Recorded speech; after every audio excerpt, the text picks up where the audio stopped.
These 8 American foods are illegal overseas. Some contain chemicals linked to cancer, DNA damage, and hyperactivity, and they're in your kitchen right now. Tonight, we're talking about the American pantry, a landscape of convenience and flavor. But what if I told you that many items you buy are considered so dangerous that over 160 countries have banned them?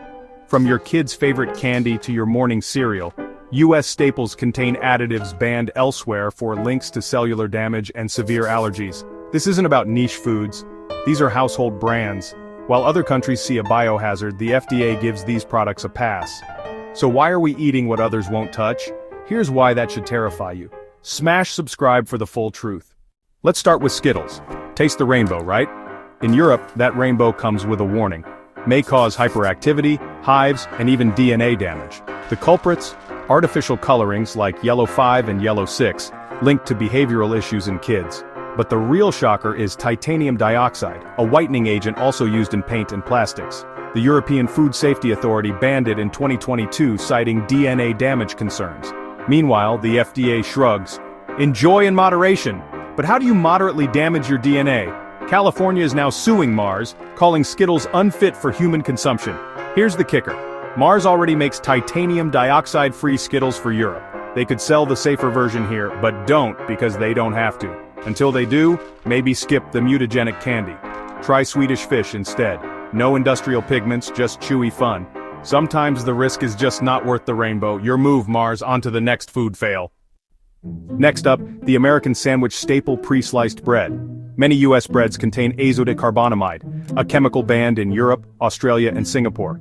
It's a dough conditioner and bleaching agent, but it's also used in yoga mats and sneaker soles. The EU says plastics belong in shoes, not sandwiches. In the UK, using it in bread can mean prison time, in Singapore up to 15 years. Why? When heated, it's linked to respiratory issues and is a suspected carcinogen. The FDA allows it in small amounts. The "a little poison won't kill you" approach. Subway dropped it after public outcry, but many brands still use it. So next time you make a sandwich, remember, your bread might have more in common with your gym gear than grandma's loaf. Enjoy your lunch, yoga mat and all. Let's talk bacon, pork chops, and ham, the other white meat often dosed with ractopamine. This drug, banned in 160 countries, makes pigs leaner, but can cause hyperactivity and heart stress. The FDA warns handlers about cardiac risks, but eating the meat? No problem, apparently. Most countries ban it because its safety for humans is unproven. The U.S. exports ractopamine-free pork to the EU, but keeps the drugged meat for Americans. So we get the B-grade stuff while the world gets the safer cuts. Up to 80% of U.S. pigs are fed ractopamine. That means your breakfast sausage likely came from a pig on performance enhancers. When you fry up bacon, you're cooking a chemistry experiment. The variables, profit margins, and your health. Bon appetit. Next, let's talk chicken. American chicken. Delicious, but often washed in chlorine. After slaughter, carcasses are bathed in chlorine to kill bacteria. The EU bans this not because of the chlorine, but because it masks dirty, overcrowded farming. Their philosophy: no chemical rinse can fix poor hygiene. They require cleaner farms and healthier chickens from the start. The US approach? Blast with chemicals at the end and call it safe. This chlorinated chicken controversy is a major trade issue. While the US says it's safe, the process is unappetizing. Would you eat a steak dunked in bleach? That's the question. Let's move to your favorite snacks. Mountain Dew and Little Debbie snack cakes, vending machine icons banned or warned against in other countries. Mountain Dew contains BVO, a flame retardant banned in Europe and Japan, plus yellow 5 dye.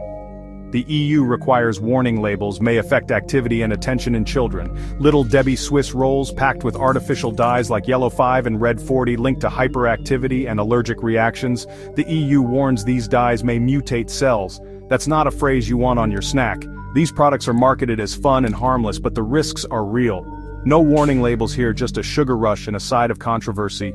The rest of the world is horrified. We just call it Tuesday. Maybe rethink your snack break. Now a cereal twist. Let's talk healthy bans. Here's a twist. Kellogg's Special K, banned in Denmark for being too healthy. Denmark objected to misleading health claims and excessive vitamin fortification. Special K is loaded with added nutrients: vitamin D, B vitamins, iron. The Danes worried about toxic levels from eating too many fortified foods. They believe vitamin fortification should be carefully regulated, not a marketing gimmick. So they banned irresponsibly fortified products like Special K. Ironically, sugary cereals are fine. At least they're honest about being junk. The US mantra, more is better. Denmark, balance and caution. It's a strange world when healthy cereal is a public health risk. What does healthy even mean in processed food? Denmark made its choice, we're still eating vitamin-blasted flakes. Now, a ban for a different reason. Coca-Cola, the world's most recognizable brand, but banned in Cuba and North Korea. Not for health reasons, but politics. In Cuba, Coke was kicked out after the revolution and US embargo. In North Korea, Coke is seen as a symbol of American imperialism. In both countries, Coke is a forbidden status symbol, sometimes smuggled in for the elite. The ban isn't about sugar or chemicals, it's about ideology. While the world debates health, these countries banned Coke as a cultural invasion. The only thing that could stop Coke wasn't a new recipe but a Cold War grudge. Sometimes what you drink is about more than what's in the bottle. Let's wrap up with a lightning round. 3 more quick bans, ready? 3 more American foods banned abroad. First, steak tartare. Canada bans American beef for tartare if it's mechanically tenderized. Raw meat, higher E. coli risk. Second, US farmed salmon. Banned or restricted in the EU, Australia and New Zealand over drug residues and synthetic colorants. They prefer their fish less pharmaceutical. Third, Gatorade. In Europe, it's dye-free. In the US, it's loaded with yellow 5 and 6. Companies make safer versions for Europe, but stick with artificial dyes here. It's a 2-tiered system. Europeans get cleaner products, Americans get the chemical cocktail. Even our sports drinks come with a side of controversy. The pattern is clear, safer food for them, shortcuts for us. So what should we eat? Let's wrap up. Final thoughts.